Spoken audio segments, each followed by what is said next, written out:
बंदी छोड़ सतगुरु रामपाल जी परमेश्वर जी की जय हो।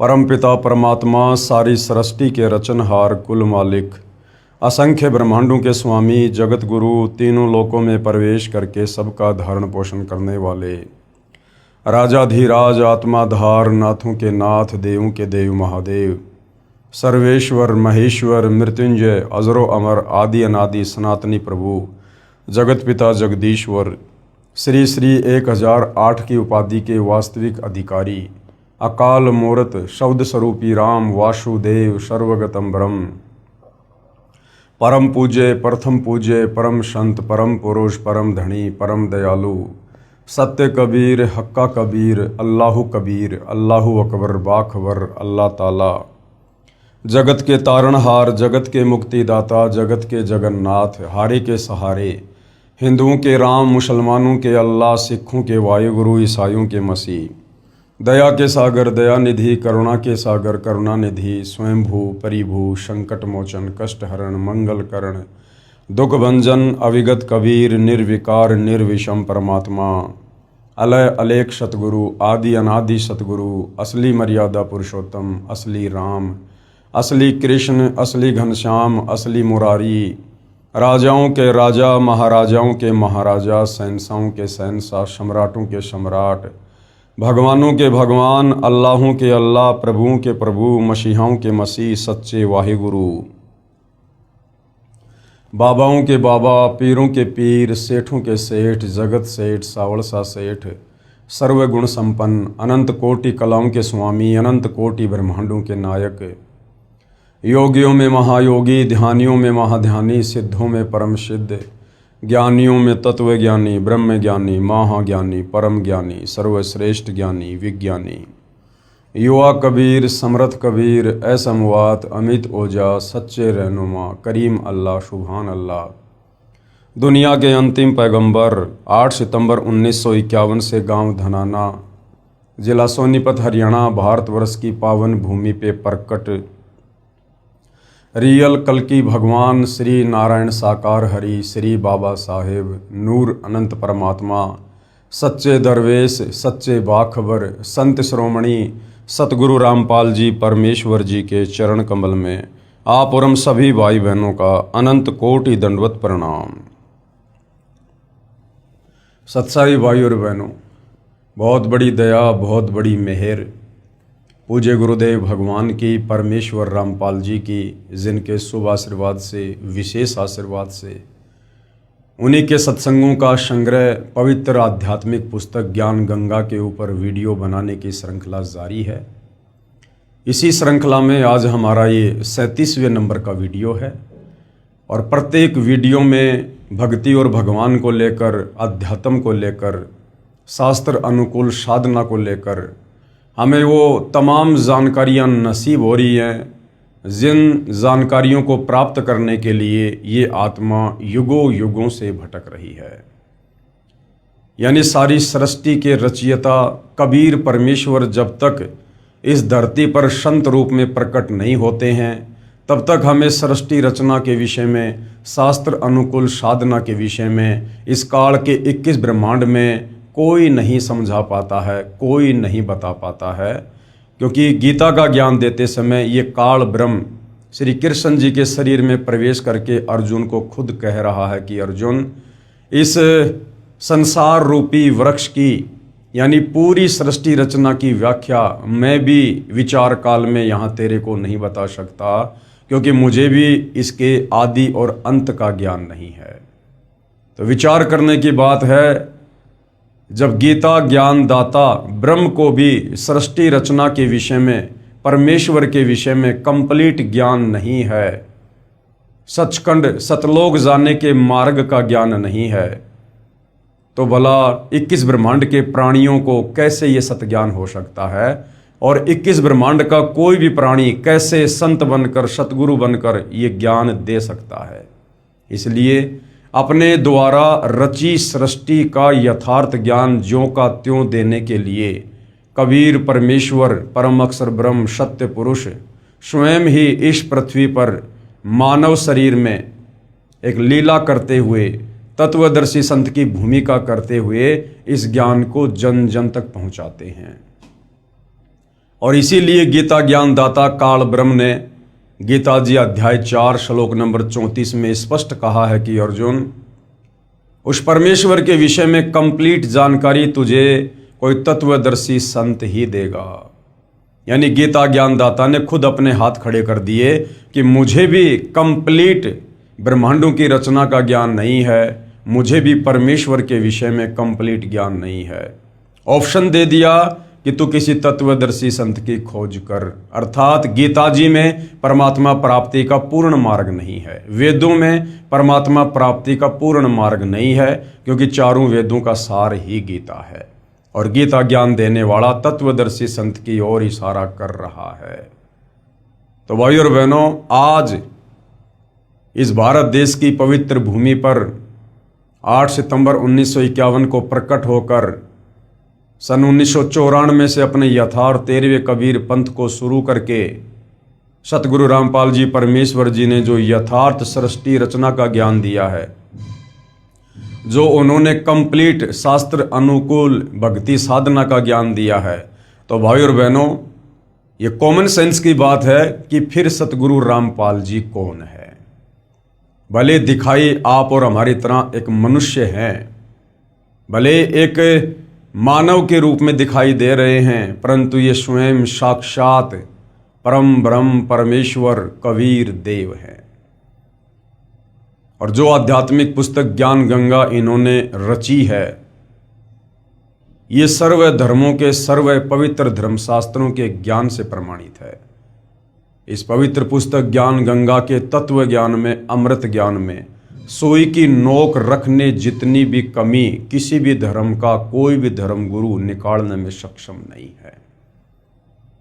यानी यदि हम अपनी आत्मा का कंप्लीट मोक्ष करवा सकते हैं, कंप्लीट मोक्ष का मतलब है सदा सदा के लिए काल के 21 ब्रह्मांडों से छुटकारा, जन्म और मरण से छुटकारा, लक 84 योनियों से छुटकारा, नरक से छुटकारा, तपस्या के कष्ट से छुटकारा।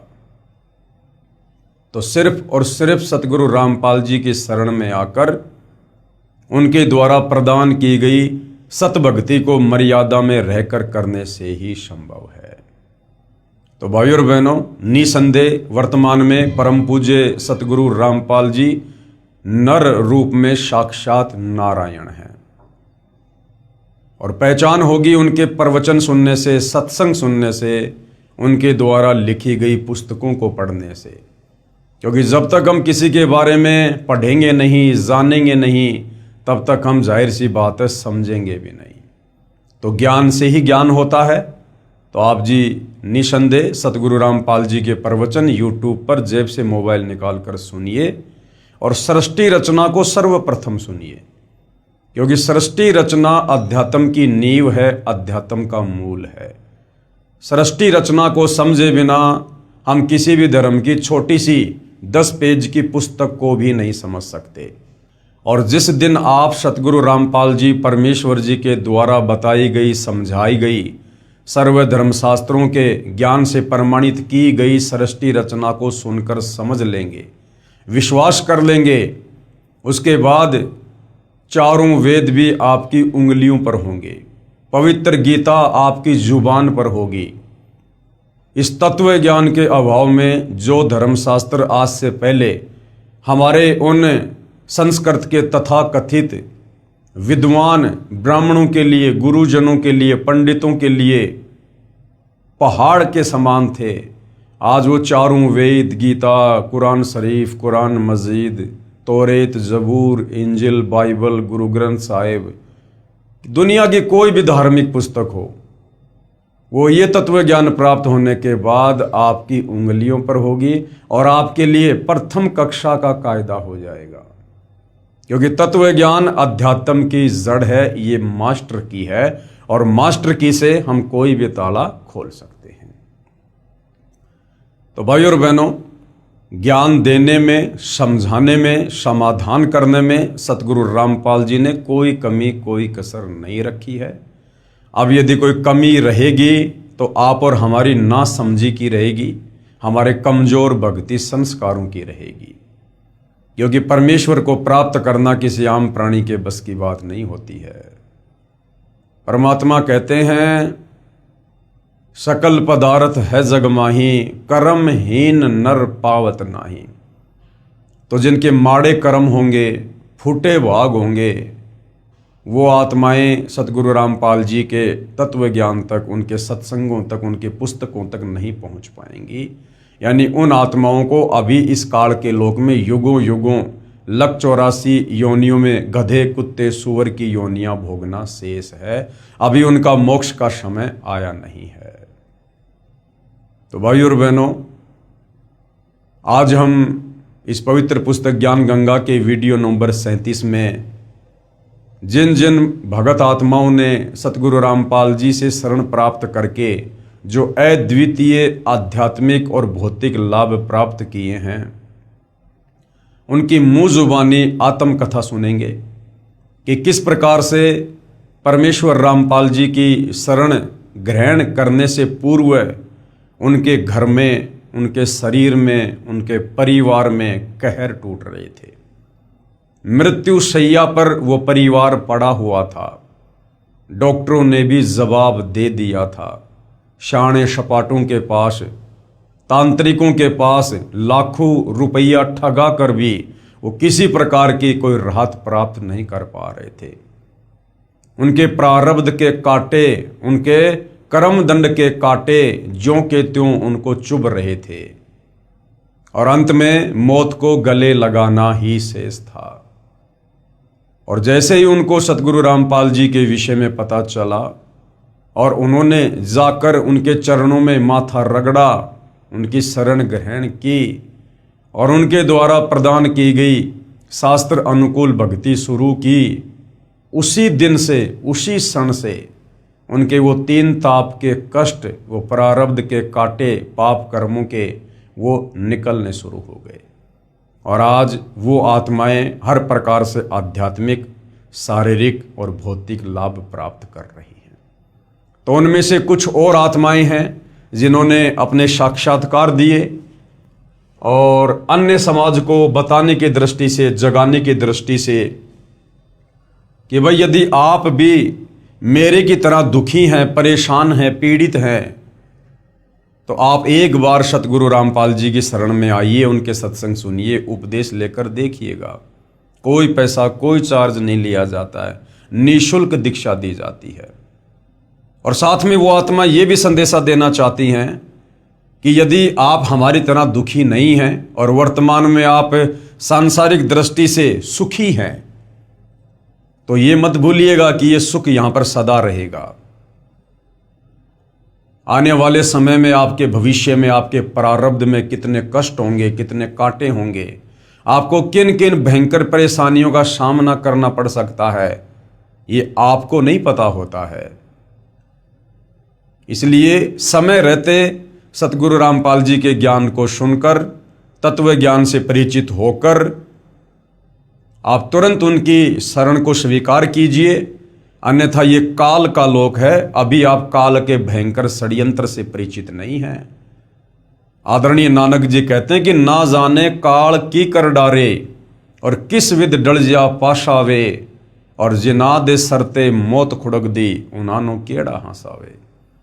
तो एक क्षण में ना जाने यहां क्या से क्या हो जाए, और आने वाले समय में तो निश्चित ऐसा ही होगा, क्योंकि हम युग परिवर्तन की दहलीज पर खड़े हैं। 2028 युग परिवर्तन का निर्धारित समय है और युग परिवर्तन प्रकृति का अटल नियम है। और जब जब धरती पर युग परिवर्तन होता है या हुआ है, बेतहाशा जन धन की हानि होती है और हुई है और आने वाले समय में भी होगी। तो उस दौर में स्वयं को और अपने परिवार को यदि आप सुरक्षित रखना चाहते हैं, तो आपने समय पूर्व सतगुरु रामपाल जी के ज्ञान को सुनकर उनकी शरण ग्रहण करनी पड़ेगी। दूसरा कोई विकल्प, कोई ऑप्शन नहीं है। और जितना लेट आओगे उतना ही पछताओगे, उतने ही रोओगे। लेट आने वाले की परमेश्वर के दरबार में लेट ही सुनवाई होती है। तो ये भाई बहन क्या कुछ अपनी आत्मकथा के माध्यम से समाज को समझाना चाहते हैं, सुनिएगा। पवित्र पुस्तक ज्ञान गंगा। भटके हुए भगत हनुमत दास को पुनः संभालना। सतगुरु रामपाल जी महाराज जी की असीम कृपा। मुझदास का नाम भगत हनुमत दास, निवासी ग्राम हिनोद, तहसील जैसी नगर, जिला सागर, मध्य प्रदेश है। मेरे जीवन में बंदी छोड़ सतगुरु रामपाल जी महाराज जी के आशीर्वाद से हुए चमत्कार को कुछ शब्दों में व्यक्त करने की कोशिश करना चाहता हूं। यानी परमेश्वर की महिमा को और परमेश्वर के उपकार को जीव कभी भी शब्दों में बयान नहीं कर सकता। 7 समुद्र की मशी करूं, लेखनी करूं बनराय, और शब्द धरती का कागज करूं, पर सतगुरु के गुण लिखे न जाए। सतगुरु यानी परमेश्वर, परमात्मा।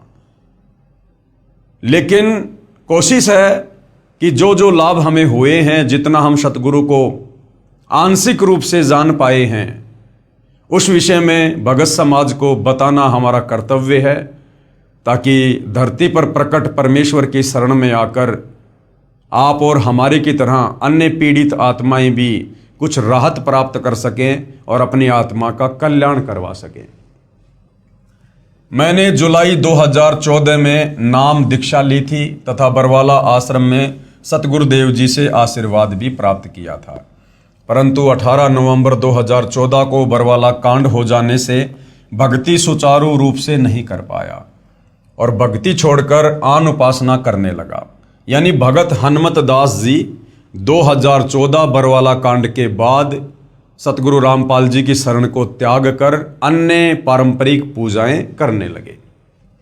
उसके पश्चात जब सतगुरुदेव जी के आदेश अनुसार मेरे जिले में ही आश्रम खुल गया और कुछ समय के बाद दास को भी आश्रम की जानकारी मिली, तो दास ने आश्रम जाकर पुनः भक्ति प्रारंभ की, यानी अपना नाम फिर से शुद्ध करवाया। लेकिन नाम दीक्षा लेने से पहले जो नियम बताए जाते हैं, जैसे नशा नहीं करना, जुआ ताश नहीं खेलना, मांस नहीं खाना, आन उपासना नहीं करना, यानी अन्य देवी देवताओं की फिर पूजा नहीं करना, भ्रष्टाचार नहीं करना इत्यादि नियमों का पालन सही ढंग से नहीं कर रहा था, जिसकी वजह से दास को एक लाइलाज बीमारी हो गई, जिसका नाम है एप्लाटिक एनीमिया। एक ऐसी बीमारी होती है जिसमें मरीज के शरीर में ब्लड यानी खून बनना ही बंद हो जाता है और ब्लड ट्रांसफर करवाना पड़ता है, यानी दूसरे से खून लेना पड़ता है बार बार। मतलब ब्लड की बोतल लगवानी पड़ती है और जैसे ही ब्लड खत्म होता है उसे फिर ब्लड चढ़वाना पड़ता है।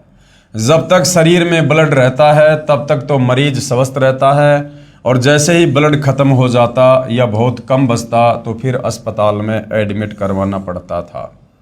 जिस प्रकार गाड़ी में पेट्रोल या डीजल है तो गाड़ी चलेगी, अगर ख़त्म होने वाला है या ख़त्म हो गया तो गाड़ी नहीं चलेगी। ऐसी हालत भगत हनुमत दास की उस समय हुई जब इन्होंने सतगुरु रामपाल जी को भक्ति को त्याग दिया और दोबारा इन्होंने उपदेश भी लिया, लेकिन ये अच्छे से मर्यादाओं का निर्वाह नहीं कर पाए, मर्यादाओं में रहकर भक्ति नहीं कर पाए। सतगुरु रामपाल जी महाराज अपने सत्संग में बताते हैं, जब लग हंसा हमरी आना, काल लगे नहीं तेरा वाणा। यानी जब तक भगत मेरी आन कान यानी मर्यादा में रहेगा, तब तक काल का किसी भी प्रकार का दाव, कोई भी षड्यंत्र उस भगत के ऊपर काम नहीं कर सकता। मतलब जब तक भगत नियम मर्यादा में रहता है तब तक उसे कोई भी परेशानी नहीं हो सकती। और मैं नियम मर्यादा बार बार खंड कर देता था। इस एप्लाटिक एनीमिया बीमारी के इलाज के लिए मैंने सभी जगह कोशिश की। सबसे पहले अपने जिला स्तर के सभी अस्पतालों में इलाज करवाया। उसके बाद अप्रैल 2018 में नागपुर रेफर कर दिया गया। नागपुर CIHO अस्पताल में इलाज करवाया। इस अस्पताल में सभी प्रकार की जांच कराई और डॉक्टर अविनाश पोपली ने ब्लड कैंसर बोल दिया कि आपको ब्लड कैंसर है। जिसकी वजह से आपको खून का पानी बनने लगा है।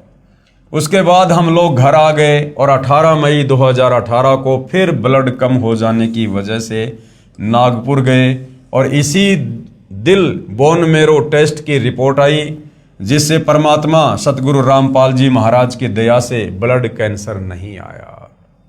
लेकिन डॉक्टर अविनाश पोपली की रिपोर्ट के आधार पर बता दिया कि आपको एप्लाटिक एनीमिया है, जिसकी वजह से आपको ब्लड बनना बंद हो गया है और इसका अस्थायी इलाज ब्लड चढ़वाना ही है। यानी जब तक ब्लड चढ़वाते रहोगे तब तक आप जीवित रहोगे और जब ब्लड चढ़वाना बंद कर दोगे तो फिर आप मर जाओगे। और स्थायी इलाज बोन मेरो ट्रांसप्लांट है, जिसके 80% चांस है कि ब्लड बनने लगे, नहीं तो जीवन भर ब्लड चढ़वाना पड़ेगा। और बोन मेरो ट्रांसप्लांट का खर्च भी बहुत ज़्यादा है, 19 लाख रुपए लगभग। फिर दास ने सतगुरु जी से अरदास लगाई फोन के माध्यम से और सतगुरु देव जी का आदेश आया, नाम शुद्धिकरण करवा लो और नियम मर्यादा अनुसार भक्ति करो, परमात्मा दया करेंगे। मालिक का आदेश आने के बाद धीरे धीरे करके दास को राहत मिलती गई। पहले मालिक की दया से समय पर ब्लड की आवश्यकता पूरी होती गई और फिर अप्रैल 2019 में दास को ब्लड लगवाने की जरूरत नहीं पड़ी और करीब 1 साल इस बीमारी से ग्रसित रहने के बाद आज दास स्वस्थ है और ब्लड भी लगवाने की आवश्यकता नहीं पड़ती है। इस बीमारी में दास का हीमोग्लोबिन 2 से 3 ग्राम बचता था और प्लेटलेट्स 2000 तक बचते थे। दास ने दिल्ली एम्स में भी इलाज करवाया, इंदौर में डॉक्टर AK त्रिवेदी के पास भी गया, जबलपुर, भोपाल, नागपुर और भी अनेक जगह दवाई करवाई, लेकिन कहीं से भी कोई आराम नहीं लगा। केवल परमात्मा सतगुरु रामपाल जी महाराज जी द्वारा बताई भक्ति से ही दास अब स्वस्थ है और बिना किसी दवाई के आज बिल्कुल स्वस्थ हूँ। बंदी छोड़ सतगुरु रामपाल जी भगवान की दया है। सतगुरु चरणों का तुच्छ दास, भगत हनुमत दास, गांव हिनौद, जिला सागर, तहसील जैसी नगर, मध्य प्रदेश। देखो भाइयों और बहनों, अभी तक हम परमेश्वर जी के गुणों से अपरिचित थे, अभी तक हम शास्त्र अनुकूल साधना से दूर बैठे थे। अन्यथा परमात्मा के गुण तो ज्यों के त्यों हैं, परमात्मा बदल नहीं गया। आज भी धरती पर सतगुरु रामपाल जी के रूप में उनके नाम से वही परमात्मा है जो परमात्मा सतयुग में सत सुकृत ऋषि के नाम से आया था, त्रेता में मुनिंद्र ऋषि के नाम से आया था, जिन्होंने भगत प्रहलाद की खंबे से प्रकट होकर उसके पिता हिरण्यकश्यप से रक्षा की थी, जिन्होंने मीराबाई के जहर को अमृत में तब्दील कर दिया था, जिन्होंने भगत प्रहलाद को अग्नि से बचाया, महाभारत के युद्ध में टटेरी पक्षी के बच्चों को बचाया, ये वही परमात्मा है। परमात्मा में कोई परिवर्तन नहीं होता, उसके गुणों में कोई बदलाव नहीं होता। लेकिन आप और हम जीव आत्माएं देश काल और परिस्थिति के अनुसार परमेश्वर को भूलकर शास्त्र विरुद्ध साधना करने के चलते परमेश्वर से प्राप्त होने वाले लाभों से, उन्हें फायदों से दूर होते चले जाते हैं, जिस कारण से हम फिर भटकते रहते हैं और हर प्रकार की परेशानियों का सामना करते रहते हैं। तो परमेश्वर तो भाइयों और बहनों मुर्दे को जिंदा करता है, मुर्दे को जिंदा, बिना किसी ऑपरेशन, बिना किसी हॉस्पिटल, बिना किसी सर्जरी के, क्योंकि ये परमेश्वर के गुणों में लिखा हुआ है। गुरु कृपा की महिमा। आगे एक और आत्मा है जिन्होंने सतगुरु रामपाल जी से उपदेश प्राप्त करने के बाद जो शारीरिक या भौतिक लाभ प्राप्त किए, तो किस प्रकार से उन्होंने अपनी आत्मकथा में बताया। मैं त्रिलोक दास बैरागी, ग्राम डीमरखेड़ा, जिला कटनी, मध्य प्रदेश का निवासी हूँ। मैंने दिनांक 27/6/2010 को नामदान लिया था। जब मैंने नामदान लिया था तब मुझे मालूम नहीं था कि नामदान नहीं बल्कि अमृत ले रहा हूँ। मेरी बात आपको अतिशोक्ति लगेगी, लेकिन कसम मुझे गुरुदेव के चरणों की, इसमें मैंने जो भी अनुभव किए या जो भी प्रमाण मेरे सामने हुए, मैंने कल्पना भी नहीं की थी कि मेरे साथ ऐसा चमत्कार होगा। नामदान लेने से 6 महीने बाद मेरा पुत्र बीमार होता है, जिसका जन्म 5 पुत्रियों के बाद हुआ था। मैं अपने पुत्र का इलाज लगातार 1 महीने तक MBBS डॉक्टरों से करवाता रहा। मगर 1 महीने तक बालक ठीक नहीं हुआ। अचानक मेरे बालक ने एक दिन सुबह 9 बजे आंखें बंद कर ली, मतलब बेहोश हो गया। मैं उसे लेकर उमरिया पान भागा, वहाँ के सभी डॉक्टरों ने इलाज करने से मना कर दिया। मैं उसे लेकर सिहोरा गया, सभी जगह MBBS डॉक्टर हैं, मगर पुत्र की हालत देखकर सभी ने इलाज करने से मना कर दिया। मानो वो बताना चाहते थे कि तुम्हारे पुत्र की मृत्यु हो चुकी है। पुत्र की उम्र सिर्फ 1 वर्ष थी। हिम्मत बांधकर एक डॉक्टर ने कहा कि अगर उसे ऑक्सीजन मिल जाए तो शायद कुछ हो सकता है। मैंने तत्काल एक 4 व्हीलर रिजर्व की और जबलपुर के लिए भागा, जो कि बच्चों का रिसर्च सेंटर है। वहाँ के डॉक्टर ने बच्चे की हालत देखकर कहा कि इसमें कहीं कोई हलचल नहीं हो रही है, कहीं भी सुई लगाता हूँ इसको कुछ मालूम ही नहीं हो रहा। भर्ती करना मेरे लिए रिस्क की बात है। मैंने कहा भर्ती करो और भर्ती करके इलाज शुरू करो, बाकी सब परमात्मा पर छोड़ दो। डॉक्टर ने कहा अगर इसे 6 घंटे में होश आ गया तो शायद बच जाए, नहीं तो मुश्किल है। सुबह 9 बजे से रात्रि के 9 बज चुके थे, परंतु बालक होश में नहीं आ रहा था। लड़के की माँ ने और मैंने रोना शुरू कर दिया। मेरा ध्यान अचानक ज्ञान गंगा और भक्ति सौदागर को संदेश में लिखे हुए चमत्कारों की तरफ गया जो भक्तों के साथ हुए हैं। मैंने अपने आप को संभाला और अपने आप को गुरु के चरणों में समर्पित कर दिया। कहा गुरुजी मेरे पुत्र की रक्षा करो और मुझे जो विश्वास था गुरु की महिमा पर उसकी लाज रखो। 2-3 बातें भाई और बहनों, जो भगत भाई बहन अच्छे से गुरु जी के ज्ञान को ना समझ पाने के कारण गलतियां कर देते हैं।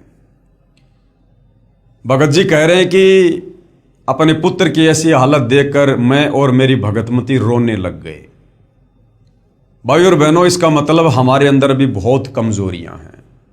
अभी हम विष्णु जी के सतोगुण के प्रभाव से बाहर नहीं हैं, दूर नहीं हैं। जबकि नाम दीक्षा लेने के 2 से 3 वर्ष बाद इन तीनों गुणों का प्रभाव, रजगुण ब्रह्मा, सतगुण विष्णु, तमगुण शंकर का प्रभाव बिल्कुल शून्य मात्र हो जाना चाहिए।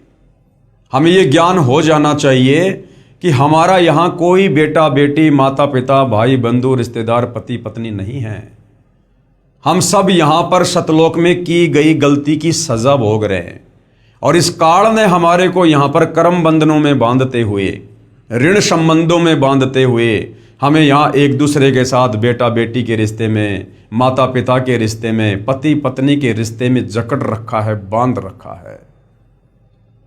और सतगुरु हमें जो तत्व ज्ञान देते हैं वो इसीलिए देते हैं कि हम इन ऋण संबंधों से, इन कर्म बंधनों से कुछ ढीले हो जाएं, कुछ दूर हटना शुरू हो, कुछ राहत प्राप्त करें और अपना मूल जो मकसद है उसको समझें कि यहाँ मेरा कोई परिवार नहीं है, मेरा असली परिवार सतलोक में है।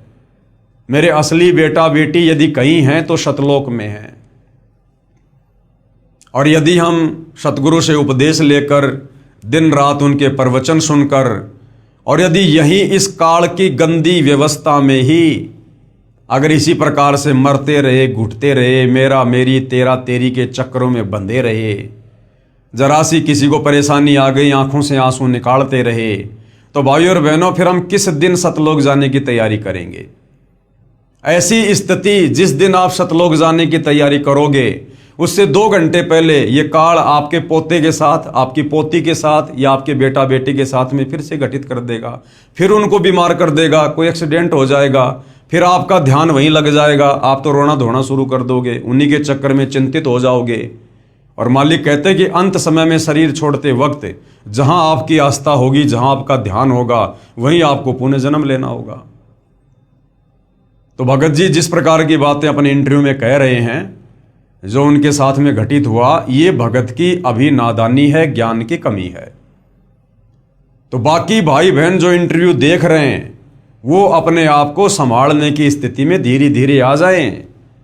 इन बच्चों को, अपनी संपत्ति को संकल्प करके और गुरुदेव भगवान के चरणों में समर्पित कर दें कि परमात्मा ये तन मन धन सब आपका है, हम केवल आपके द्वारा दी गई इन वस्तुओं का भोग रहे हैं, ये हमारी नहीं है।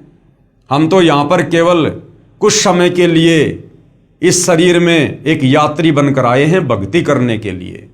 जैसे व्यक्ति होटल में जाता है, कुछ पैसे जमा करवाता है, 2 या 4 दिन होटल में रुकता है, होटल की तमाम वस्तुओं को भोगता है, कूलर, पंखा, फ्रिज, बेड, लेकिन होटल छोड़ते समय उसकी आस्था ना तो उस होटल की किसी वस्तु में बनती है, वो चम्मच भी उठाकर नहीं ला सकता क्योंकि उसको पता है कि ये मेरी नहीं, ये मालिक की है। और ना होटल के वेटर, होटल के मालिक, होटल के स्टाफ में कोई रुचि बनती है। तो इसी प्रकार हमारा जो घर है वो एक होटल है, और जो भी सुविधा हमें प्राप्त हैं वो परमेश्वर के द्वारा दी गई हैं, और जो भी हमारे परिवार के सदस्य हैं वो होटल के स्टाफ मेंबर हैं।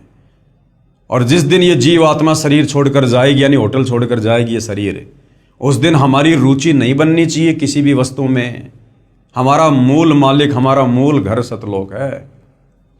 तो भाई और बहनों, यदि हम इस प्रकार की कमजोरियां भक्ति करते करते अगर इस प्रकार से दिखाते रहे तो अंत समय में हमारी बात बिगड़ सकती है, क्योंकि जब तक हम इस काल के लोक में रहेंगे, काल इस प्रकार के झटके मारता रहेगा, और सतगुरु भी इस प्रकार के झटकों से अपने भगत की परीक्षा लेता रहेगा। दूसरा, आगे फिर भगत जी ने कहा, मैंने अपने आप को संभाला और अपने आप को गुरु के चरणों में समर्पित कर दिया। यदि हम पहले से गुरु जी के चरणों में समर्पित होते, ज्ञान को आधार बनाकर भक्ति कर रहे होते, मर्यादा में होते, तो परमेश्वर उस परिवार पर जरा सी भी आपत्ति नहीं आने देते। इस भगत के बच्चे के साथ में इस प्रकार की घटना घटित नहीं हो सकती थी। अगर माता पिता अगर पूर्ण मर्यादा में है तो बच्चा यदि 3 साल से कम उम्र का है, और यदि माता या पिता ने नाम दीक्षा ले रखी है, और यदि पूर्ण मर्यादा में है, तो उनके बच्चों के ऊपर किसी प्रकार की कोई आपत्ति या परमात्मा नहीं आने देता। यह उनका वचन है। ऐसे बहुत सारे उदाहरण आपको संगत में देखने को मिलेंगे। तो भगत जी कहते हैं कि बाद में मैंने परमात्मा के चरणों में स्वयं को समर्पित किया और कहा, गुरुजी मेरे पुत्र की रक्षा करो, और मुझे जो विश्वास था गुरु की महिमा पर, उसकी लाज रखो। ये भी भगत की कमजोरी है। हमने कोई एग्रीमेंट नहीं कर रखा भगवान के साथ कि भगवान हमें सुख देगा, मेरे बेटे को ठीक रखेगा तो मैं भक्ति करूंगा। भक्ति स्वयं की आत्मा के कल्याण के लिए की जाती है, बेटा बेटी की अच्छी कामना के लिए नहीं की जाती है। बेटा बेटी के अपने संस्कार हैं, वो अलग आत्मा हैं। हम इस जन्म में भले ही माता पिता बेटा बेटी के संबंधों में हैं, क्या पता पिछले जन्म में वो बेटा बेटी आपके घोर शत्रु थे। गुरुदेव ने तो स्पष्ट कर रखा है कि हमारे घर में जो बेटा बेटी आते हैं वो कौन हैं, या तो पिछले जन्म में हम उनके दुश्मन थे, या वो हमारे दुश्मन थे जो इस जन्म में अपना लेन देन पूरा करने के लिए आए हैं।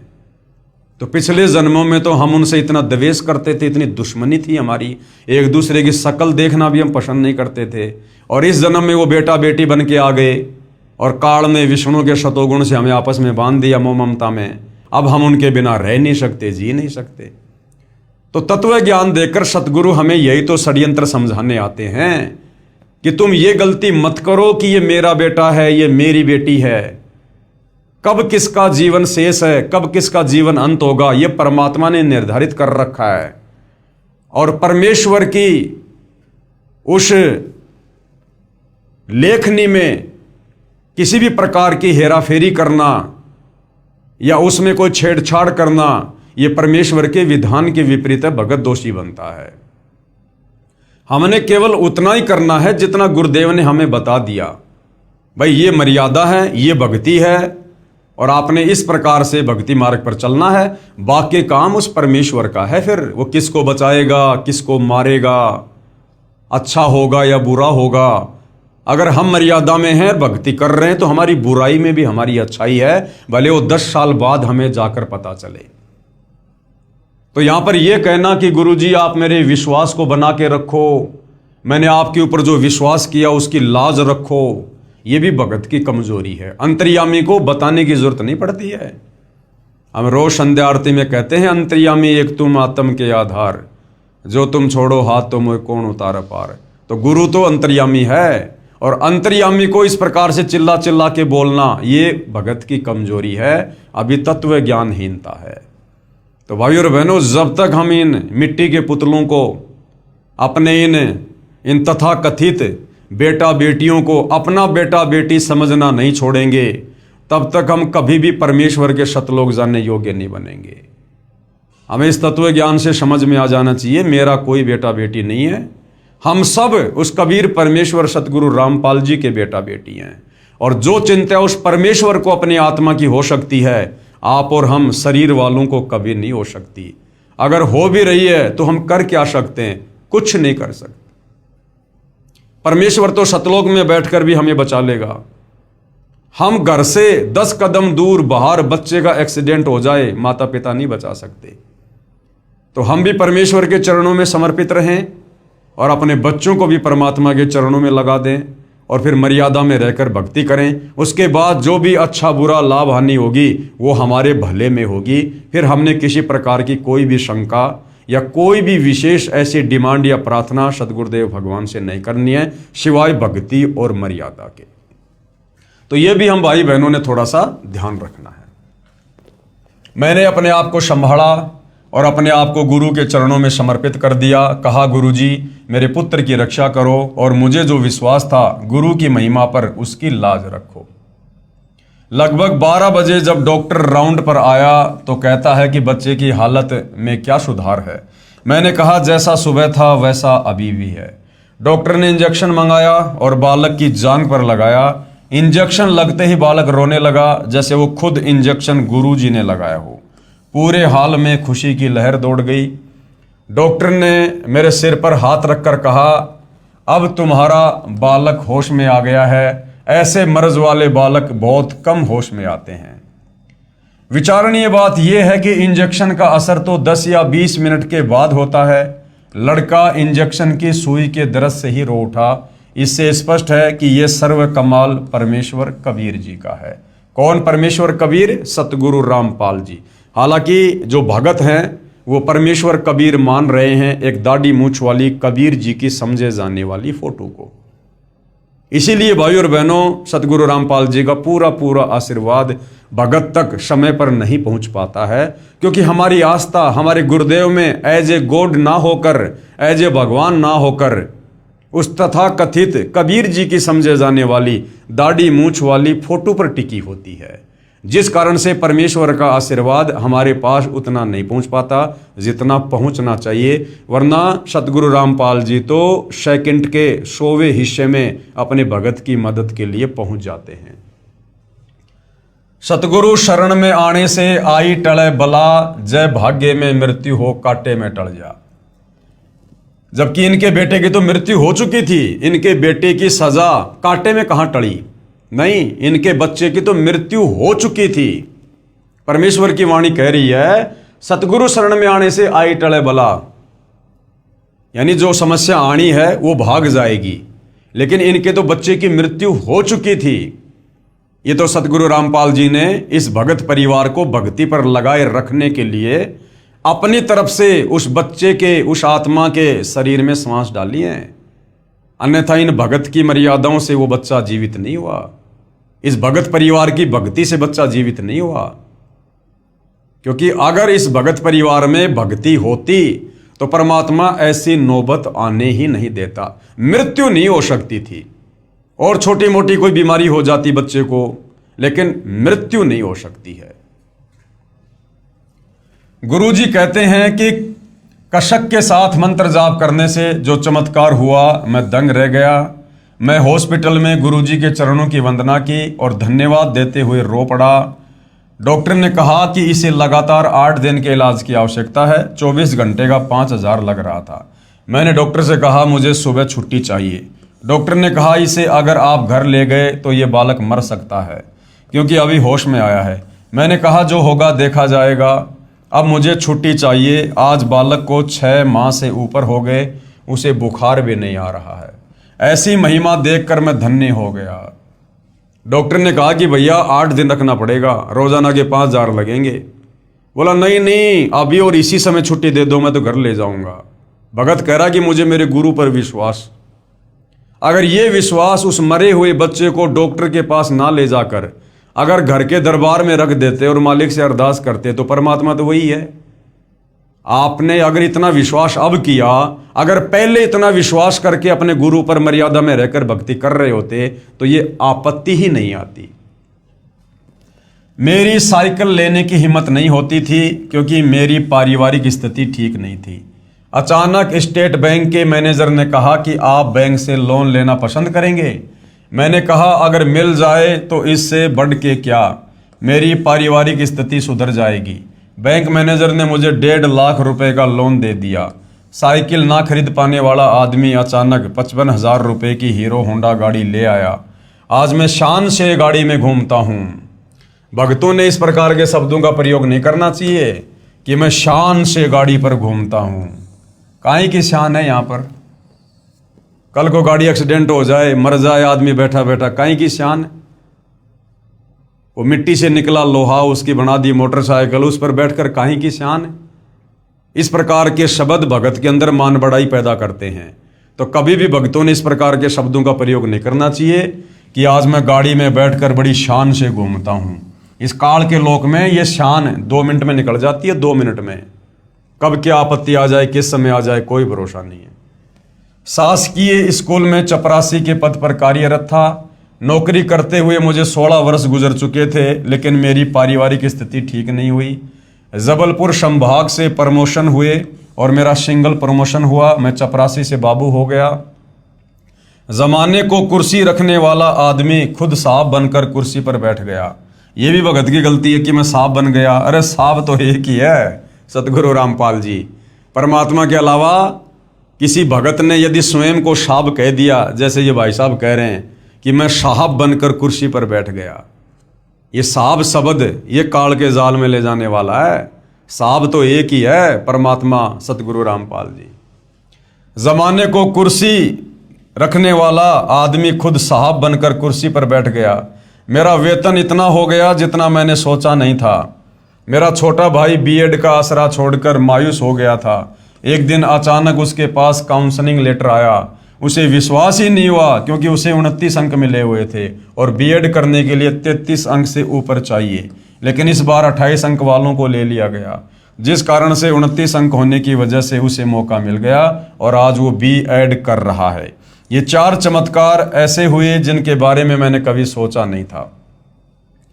मगर रामायण में लिखी मुझे वो बात याद आ गई कि माता पिता गुरु की वाणी, बिना विचार करो शुभ जानी। ये सभी चमत्कार 1 वर्ष के भीतर हुए हैं। प्रमाण के लिए भारत हॉस्पिटल सेंटर के सभी डॉक्यूमेंट्स, गाड़ी के सभी कागजात, प्रमोशन का आदेश, बीएड का काउंसलिंग लेटर। अरे भैया, इनसे कुछ नहीं होना जाना। सबसे बड़ा चमत्कार उस दिन समझना जिस दिन इस काल के लोग से अपना टंटा समाप्त हो जाए, जन्म मरण के रोग से मुक्त हो जाएं। जिस दिन गुरुजी विमान में बैठाकर सतलोक छोड़ दें, उस दिन को सबसे बड़ा चमत्कारिक दिन बोलना। ये बाकी तो छोटे मोटे सुख हैं झूठे काल के, कुछ लेना देना नहीं है। और यहाँ जो एक बात भगत जी ने कही है भाई और बहनों, देखो ये भगत के अपने विचार हैं। किसी भगत के विचारों को सुनकर उनके ऊपर आंख बंद करके चलना, ये गुरु मर्यादाओं के खिलाफ है। भगत कह रहा है कि मुझे रामायण की चौपाई याद आ गई कि माता पिता और गुरु की वाणी, बिना विचार करो शुभ जानी। यानी माँ बाप और गुरु जी की वाणी पर, उनकी बातों पर बिना सोच विचार किए अमल करना चाहिए, बिल्कुल नहीं। गुरु की वाणी पर भी गुरु ने कहा है कि बुद्धि विवेक लगाना चाहिए। जैसे गुरु जी ने बताया कि एक संत ने एक समय अपने भक्तों को पहले तो ज्ञान दिया कि गुरु जी की आज्ञा की अवहेलना नहीं करनी चाहिए, घोर नरक में जाता है। तुरंत बाद गुरु जी ने कहा कि अपने पैर का जूता निकालो, मेरे सर में मारो। ये गुरु जी की वाणी थी, गुरु जी का आदेश था। तो क्या इस रामायण की चौपाई के अनुसार बिना सोचे समझे गुरु की उस वाणी का पालन करना चाहिए? अपने गुरु के सिर में जूते मारने चाहिए? नहीं। विशेष परिस्थिति में गुरु जी की वाणियां जो गुरु जी के ही ज्ञान के विपरीत हों, उनके ऊपर भगत ने विवेक लगाना चाहिए कि ये तेरी परीक्षा है। हाँ, बाकी जैसे गुरु ने भक्ति आदेश दे दिया, मर्यादा बता दी, उन बातों पर हमने आंख बंद करके ब्लाइंड फेथ करना है। और दूसरा, माता पिता। माता पिता कौन होते हैं भाई? वो भी आप और हमारे जैसे 2 कोटि के जीव हैं। और जीव तो कभी भी गलती कर सकता है। जीव की बुद्धि वो थोड़ी है जो परमेश्वर हमें जो समाधान देगा। तो माँ बाप की प्रत्येक बात पर आंख बंद करके विश्वास नहीं करना चाहिए। माता पिता की बातों पर सामाजिक दृष्टिकोण को देखते हुए हमने उसके बाद ही विचार करना चाहिए कि ये मेरे हित में है या नहीं है, माता पिता की बात मेरे भले में है या नहीं है। माता पिता अगर काल प्रेरित हैं और काल तुम्हें माता पिता के माध्यम से अपने षड्यंत्र में फांसना चाहता है, तुम कैसे भगत होने के बावजूद माता पिता की प्रत्येक बात को आंख बंद करके तुम वो कर लोगे? नहीं कर सकते। इस सतभक्ति मार्ग में नहीं कर सकते। सतगुरु रामपाल जी के भगत होकर नहीं कर सकते। माता पिता की या किसी भी की उन्हीं बातों पर हम विश्वास करेंगे जो बातें हमारे गुरुदेव के सत्संगों के अनुसार होंगी। और गुरु की बातें यदि गुरु जी के सत्संगों के अकॉर्डिंग हैं तो आंख बंद करके विश्वास करेंगे। और अगर गुरु की बातें, गुरु की वाणी गुरु जी के सत्संगों के विरुद्ध है हमारी परीक्षा के लिए, तो फिर हमने बुद्धि विवेक का इस्तेमाल करना चाहिए। तो बहुत सारी बातें हैं भाई और बहनों, हमने निष्कर्ष निकालते हुए आगे बढ़ना चाहिए। ये सभी चमत्कार नामदान लेने के 6 माह बाद मुझे हुए, लेकिन सिर्फ नामदान लेने से फायदा नहीं होता, बल्कि गुरु के बताए मार्ग पर चलना पड़ता है। हरि रूठे गुरु ठोर है, हरि रूठे गुरु ठोर है। ये वाणी कुछ सही नहीं लिखी इन लोगों ने। ये वाणी लिखने में थोड़ी सी त्रुटि हो गई है ज्ञान गंगा पुस्तक में, लेखक के द्वारा, भगत के द्वारा। इसमें जो मेन वाणी है वो ये है कि हरि रूठे ठोर है और गुरु रूठे नहीं ठोर। यानी अगर भगवान रूठ जाए किसी बात पर तो कोई बड़ी बात नहीं है, हम गुरु जी की शरण में चले जाएंगे। और यदि गुरु जी रूठ गए भगत की किसी बात को लेकर, फिर वो हरि यानी भगवान भी कोई मदद नहीं कर सकता। गुरुदेव जी के चरणों में शिष्य के अनुभव सादर समर्पित हैं। भगत त्रिलोकदास बैरागी, साहा ग्रेड 3, साहा उच्च माध्यमिक विद्यालय मुरवारी, तहसील डीमरखेड़ा, जिला कटनी, मध्य प्रदेश। आगे भाई और बहनों एक और भगत है जिन्होंने अपनी आत्मकथा इस पवित्र पुस्तक ज्ञान गंगा में लिखवाई है।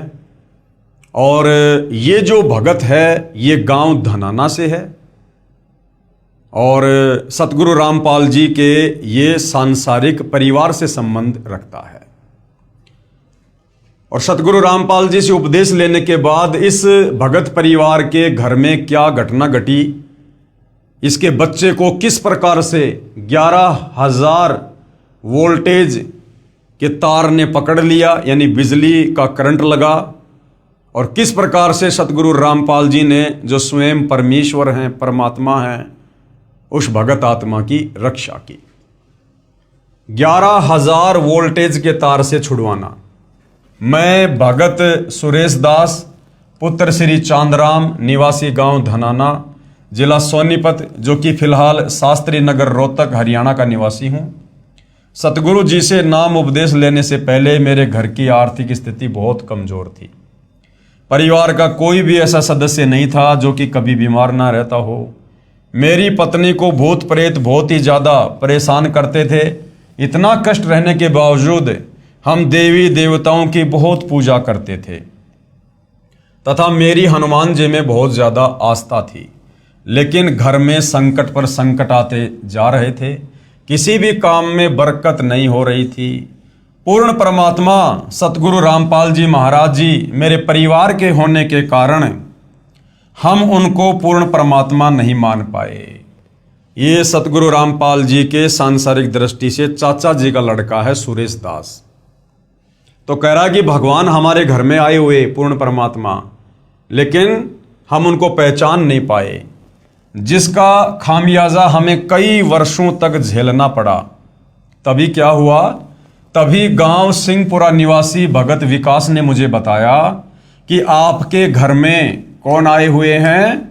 पूर्ण परमात्मा जगत गुरु रामपाल जी महाराज आए हुए हैं, और आप कहाँ सोए पड़े हो? तो मैंने कहा कि काल ने हमें कष्ट ही इतना दे रखा है कि हमें वहाँ के बारे में जानने का टाइम ही नहीं मिला। सारा समय डॉक्टरों के चक्कर काटने में चला जाता है। सकल पदार्थ है जग माही, भाग बिना नर पावत नाही। दुनिया हजारों सैकड़ों किलोमीटरों से चलकर आकर सतगुरु रामपाल जी से आध्यात्मिक और भौतिक लाभ प्राप्त कर रही है। और सतगुरु रामपाल जी के सांसारिक दृष्टि से जो परिवार वाले हैं, रिश्तेदार हैं, वो उनको ना पहचान पाने के चलते डॉक्टरों के चक्कर काट रहे हैं। वो कहते हैं ना कि घर का जोगी जोगना, बाहर का जोगी सिद्ध। और हरियाणा में कहावत है कि दीपक तले हमेशा अंधेरा रहता है। तो वो कहानी भगत सुरेश दास जी के साथ घटित हो रही थी। ऊपर से आर्थिक तंगी भी बहुत रहती है। उस भगत ने मुझे काफ़ी समझाया। पूर्ण परमात्मा की ऐसी दया हुई कि मैं सतगुरु रामपाल जी महाराज से नाम उपदेश लेने के लिए अक्टूबर 2010 में सतलोक आश्रम बरवाड़ा में पहुंचा। नाम उपदेश लेने के बाद सतगुरु जी ने अपना दया का पिटारा खोल दिया और मुझे वो सुख अनुभव होने लगे जिनका वर्णन इस जुबान से कर पाना बहुत मुश्किल है। मेरी पत्नी को भूत प्रेत सता रहे थे, सतगुरुदेव जी की दया से अब वह पूर्ण रूप से ठीक है। 7 सितंबर 2011 को मेरा लड़का मोहित 12 साल, जो कि मेरे कहने पर मिस्त्री को बुलाने के लिए गया था, मेरा लड़का मिस्त्री के मकान की छत पर चढ़ गया तथा छज्जे पर चला गया। छज्जे के साथ ऊपर 11,000 वोल्टेज के बिजली के तार थे। लड़के तथा तारों के बीच में केवल 1 फीट की दूरी थी। जब वह उनके नजदीक गया तो तारों ने लड़के को खींच लिया और लड़के के सिर पर तार चिपक गया। 11,000 वोल्टेज की बिजली अगर किसी को पकड़ ले, भाई और बहनों, बचना बिल्कुल नामुमकिन। तथा 1 इंच गहरा घुस गया। तार लड़के की खोपड़ी में 1 इंच गहरा घुस गया।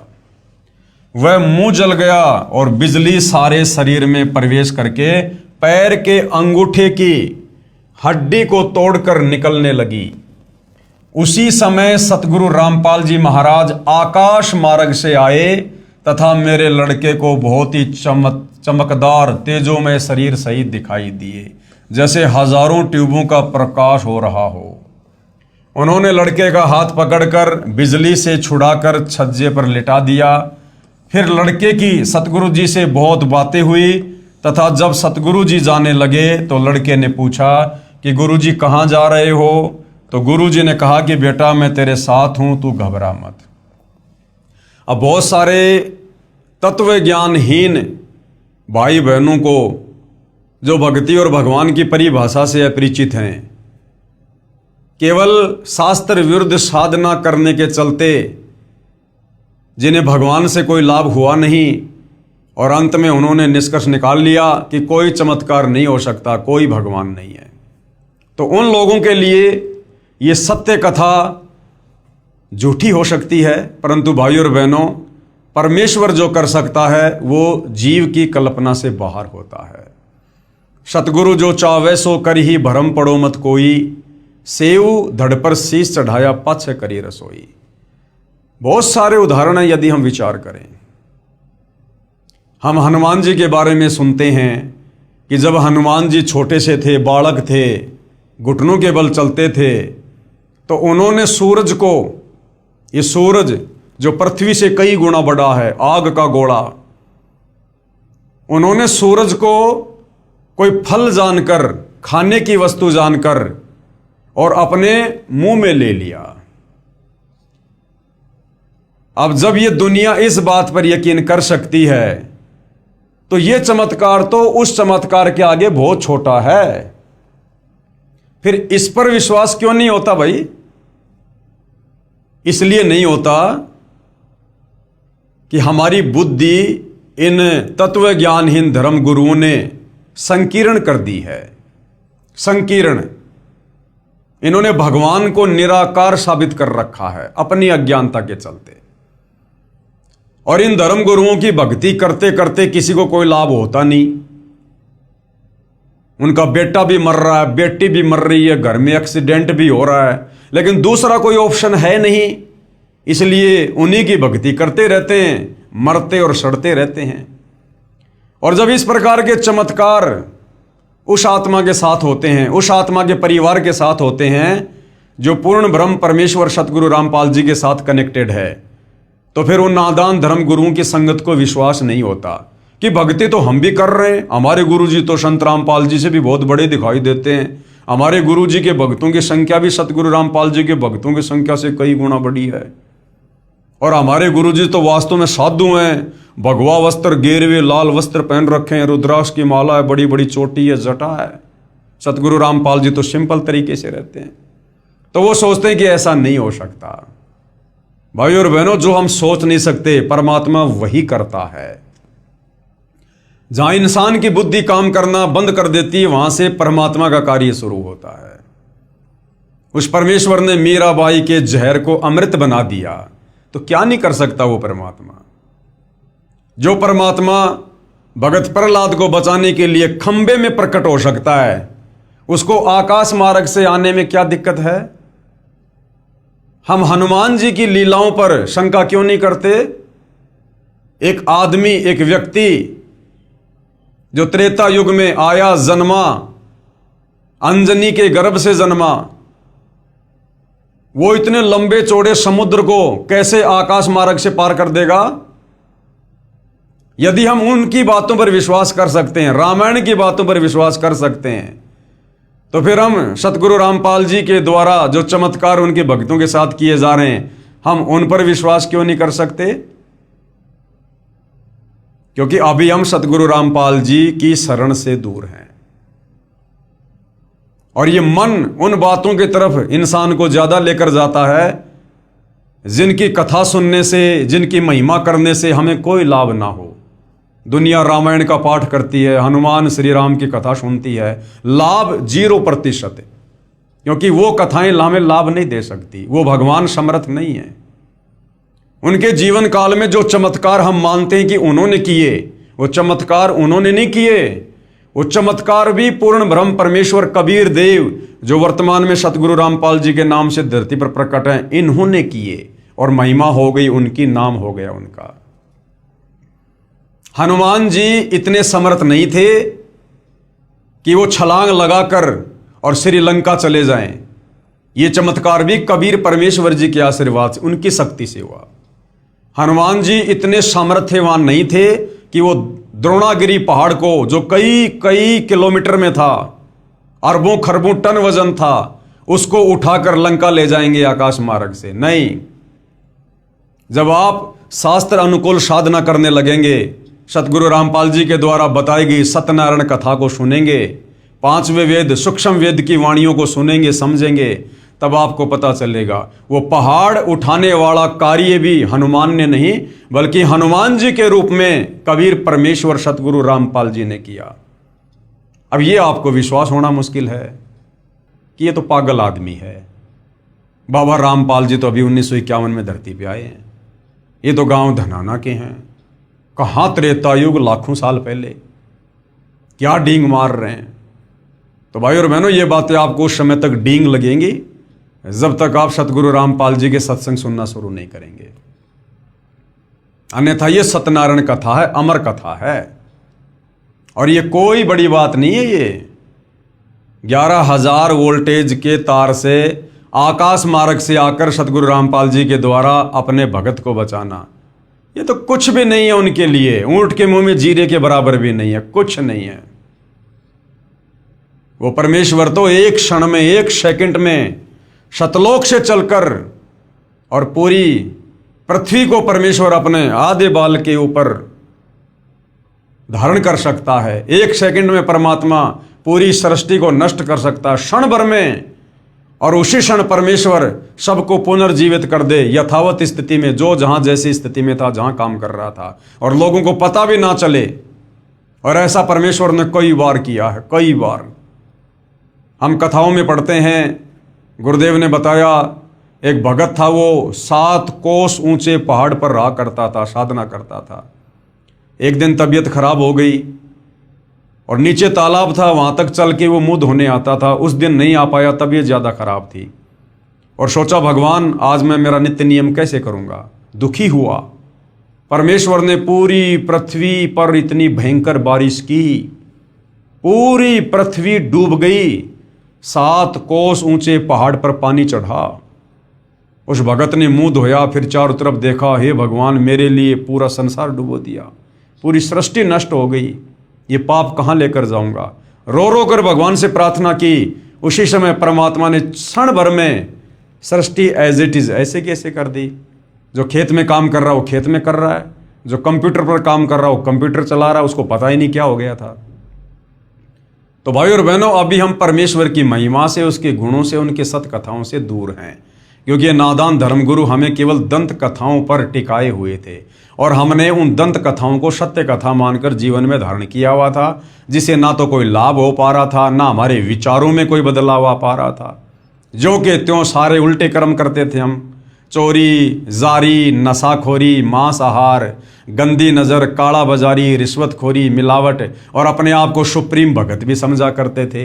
लगा के लंबा सा टीका, सुबह बजा के घंटा मंदिर में अपने काम पे जाते थे, वहाँ दुनिया के चालान रिश्वत ले लेके काटा करते थे और अपने आप को भगत भी कहा करते थे। तो भाई और बहनों, वास्तव में भगत क्या है, भक्ति क्या है, ये तो अब सतगुरु रामपाल जी की शरण में आने के बाद पता चलता है। तो ये कोई बड़ी बात नहीं है।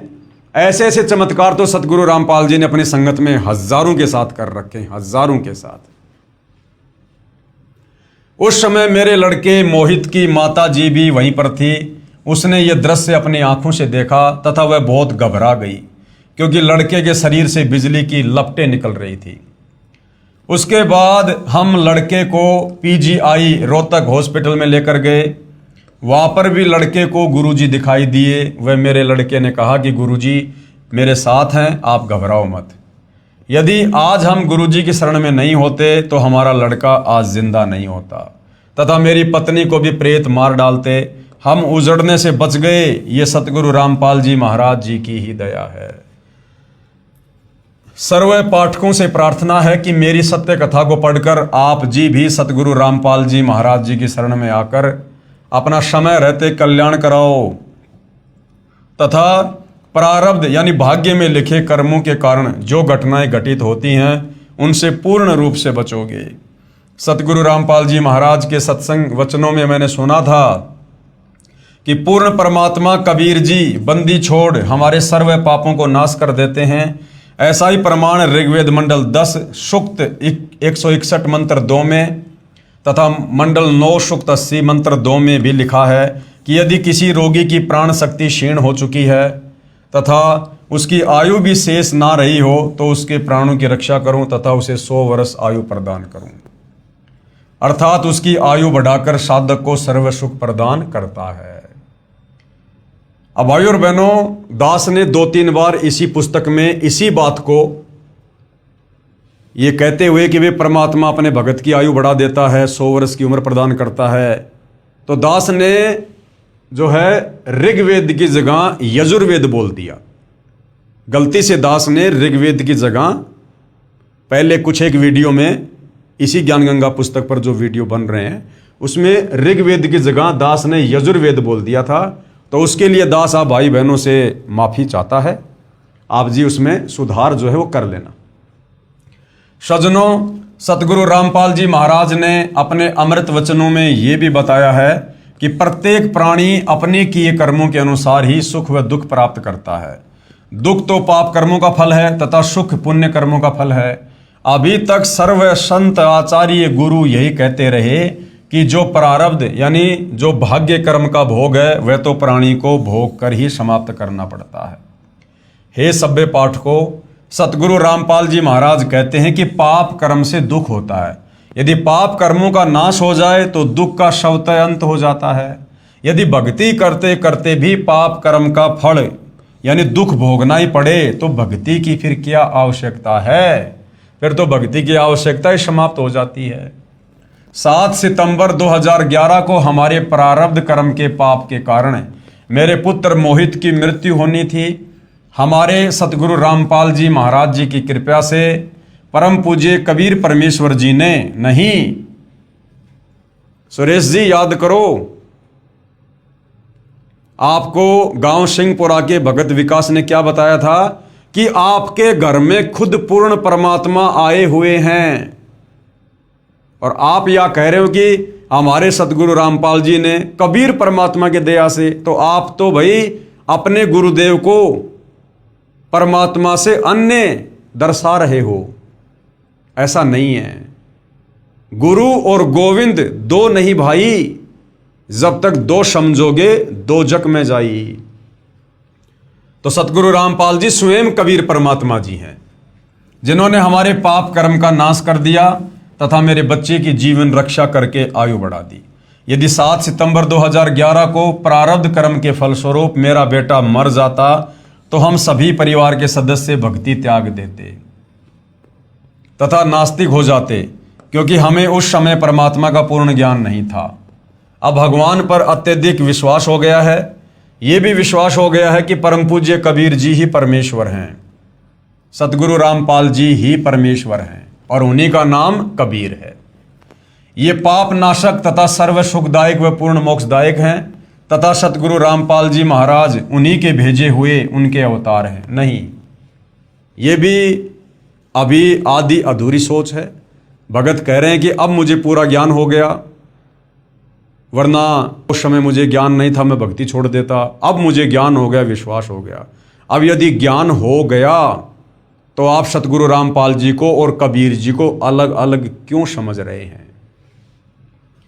तथा सतगुरु रामपाल जी महाराज उन्हीं के भेजे उनके अवतार हैं। नहीं, सतगुरु रामपाल जी स्वयं अपने अवतार हैं। ये स्वयं धरती पर अवतरित होते हैं। ये किसी कबीर के अवतार नहीं हैं, क्योंकि कबीर कभी किसी अवतार को सतलोक से धरती पर नहीं भेजता है। कबीर समर्थ है, वो स्वयं ही अवतार धारण करके पृथ्वी पर मनुष्य रूप में तत्वदर्शी संत की लीला करता है। अतः आप जी से पुनः प्रार्थना है कि अविलंब सतलोक आश्रम बरवाला में पहुंचें तथा उपदेश लेकर कल्याण कराएं। आप जी से प्रार्थना करने का मेरा उद्देश्य यह है कि मेरे जैसे दुखिया बहुत हैं, मेरी उपरोक्त आत्मकथा को पढ़कर विचार करके वे भी मेरे की तरह संकटों का निवारण करा सकेंगे तथा सुखी हो सकेंगे। ये संसार समझदा नाही, कहंदा शाम दोपहरे नू, गरीब दास ये वक्त जात है, फिर रोगे इस पैरे नू। प्रार्थी हैं भगत सुरेश दास पुत्र श्री चांदराम, शास्त्री नगर, हिसार बाईपास, रोहतक। ये इनके मोबाइल नंबर हैं। अगर किसी को किसी प्रकार की कोई शंका है तो इनसे संपर्क किया जा सकता है। सत कबीर साहिब जी की दया, बंदी छोड़ सतगुरु रामपाल जी महाराज जी की जय। यजुर्वेद अध्याय 8 मंत्र 13 में प्रमाण है कि पूर्ण परमात्मा पापी से भी पापी व्यक्तियों के भी संपूर्ण पापों का नाश करके भयंकर रोगों से भी मुक्त कर देते हैं, जिसका मैं जीता जागता उदाहरण हूं। अब भाई और बहनों, ये जो आत्मकथा है, ये एक भगत हैं श्री केशवदास मैनाली। इनकी आत्मकथा को क्या कुछ इन्होंने लिखा है, क्या कुछ भगत समाज को बताया है, क्या कुछ कष्ट और परेशानियां इस परिवार के ऊपर थी, इस भगत के ऊपर थी, और किस प्रकार सतगुरु रामपाल जी की शरण में आने के बाद ये इन तमाम प्रकार के कष्टों से मुक्त हुए। फिर उन्होंने अपनी आत्मकथा इस पवित्र पुस्तक ज्ञान गंगा में लिखवाई। इस पर भाई और बहनों हम नेक्स्ट वीडियो में जिक्र करेंगे।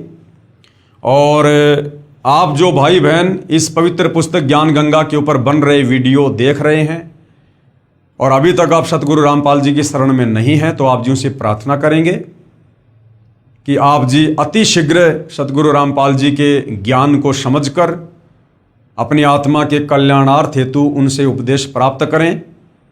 उपदेश प्राप्त करने के लिए वर्तमान में आप जी सतलोक आश्रम धनाना जा सकते हैं, जहाँ पर सतगुरु रामपाल जी स्वयं विराजमान हैं। मैं मई 2026 की बात कर रहा हूँ।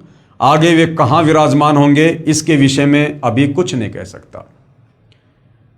संपर्क कैसे करें उसके लिए आप जी गूगल पर सतलोक आश्रम धनाना के मोबाइल नंबर सर्च कर सकते हैं। साथ में वेबसाइट है www.jagatgururampalji.org। आप इस वेबसाइट पर जाकर भी जहाँ जहाँ नामदान की जो प्रक्रिया है जारी है, कहाँ से आप नाम दीक्षा प्राप्त कर सकते हैं, आप संपर्क करके जानकारी ले सकते हैं। तो भाई और बहनों, अविलंब सतगुरु रामपाल जी के चरणों में आइए, अपने आप को समर्पित कीजिए और जैसा पूज्य गुरुदेव भगवान हमें भक्ति के लिए निर्देशित करें वैसी आप जी भक्ति कीजिए, क्योंकि आने वाला समय 2028 युग परिवर्तन का निर्धारित समय है। जितना लेट आओगे उतना ज़्यादा पछताओगे। ये समय सदा ऐसा नहीं रहेगा जैसा वर्तमान में आप जी समझ रहे होंगे। तो भाई और बहनों, आज के इस एपिसोड में केवल इतना ही। कल फिर परमेश्वर की सेवा में हाजिर होंगे। तब तक गुरुदेव भगवान हम सबको आज्ञा दें, आशीर्वाद दें, सद्बुद्धि दें, हमारा मार्गदर्शन करें। बंदी छोड़ सतगुरु रामपाल जी परमेश्वर जी की जय हो।